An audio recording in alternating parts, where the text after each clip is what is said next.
Hey guys, I'm Chris. And I'm George. And we are Duothusiasts.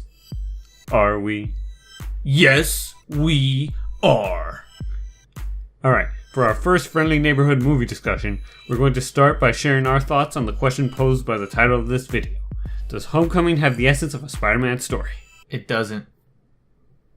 Alright, if you like this video, please like and subscribe. Don't you think they would want to hear our reasoning for our answer?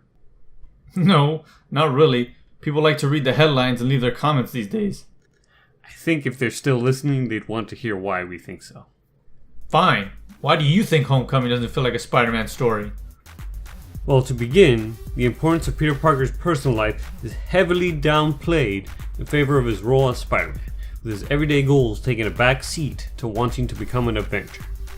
For example, when he ditches Liz's party to stop Vulture's crew and fails, he's more bothered by Stark telling him to stop going after Vulture than he is about disappointing Ned and Flash's taunting. Yeah, after he misses a decathlon competition to catch the Vulture, he even outright says he's beyond high school and just wants to become an Avenger. The movie also spends very little time on building Peter's relationship with Liz, despite the fact that getting with her is one of his main goals in the film.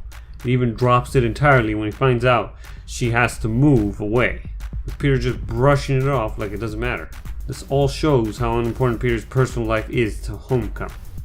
And also, I feel a big change was made to his motivation for being Spider-Man. In the comics and other films, his motivation for being a hero is that he feels he has an obligation to protect others because he has the power to do so. In Homecoming, however, he wants to be Spider-Man just because he thinks it's cool to be a superhero. There's also the matter of Uncle Ben's death. And yeah, I know it's been shown 100 times already, but his death is the whole reason Peter becomes Spider-Man in the first place. It's like saying Bruce Wayne's parents never died, and he still becomes Batman. It's kind of his whole reason for being a superhero. And I know in Homecoming, there's a scene that implies that something bad happened recently, that you could assume was Uncle Ben's death, but its impact on Peter feels practically non-existent. One change that we feel could have been made to the film to show the impact of Uncle Ben's death is to change Peter's reasoning for wanting to be an Avenger. Like him wanting to have a bigger impact on the world. By doing this, it would make him feel like being Spider-Man is more of a responsibility than just a fun game. Moving on, I feel that the reason these changes were made is probably because Spider-Man was being incorporated into the MCU at the phase it was at, with Civil War and upcoming films. If he'd been available from the beginning, I feel you probably would have kept most aspects of his character and motivation. Lastly, while the high-tech features of his costume in this film were interesting, we feel it should have been left for the Iron Spider suit shown at the end of the movie. The original costume being high-tech kind of diminishes the reveal of the Iron Spider suit and makes his power seem secondary to it. Homecoming even uses his over-reliance on the suit as an important point in the film. While it fits the story they're trying to tell, I think that Peter wouldn't feel that he's nothing without it, being that his powers don't come from it.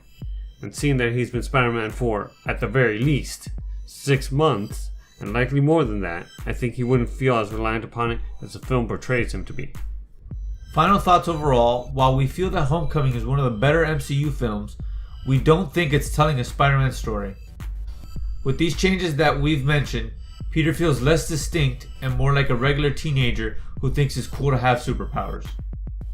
Now that we're at the real end of the video, thank you guys for watching. If you'd like to share whether you agreed or not, leave a comment below. And if you enjoyed the video, click the like button. If you think you know someone who might be interested, click the share button. And if you want future content, click the subscribe button.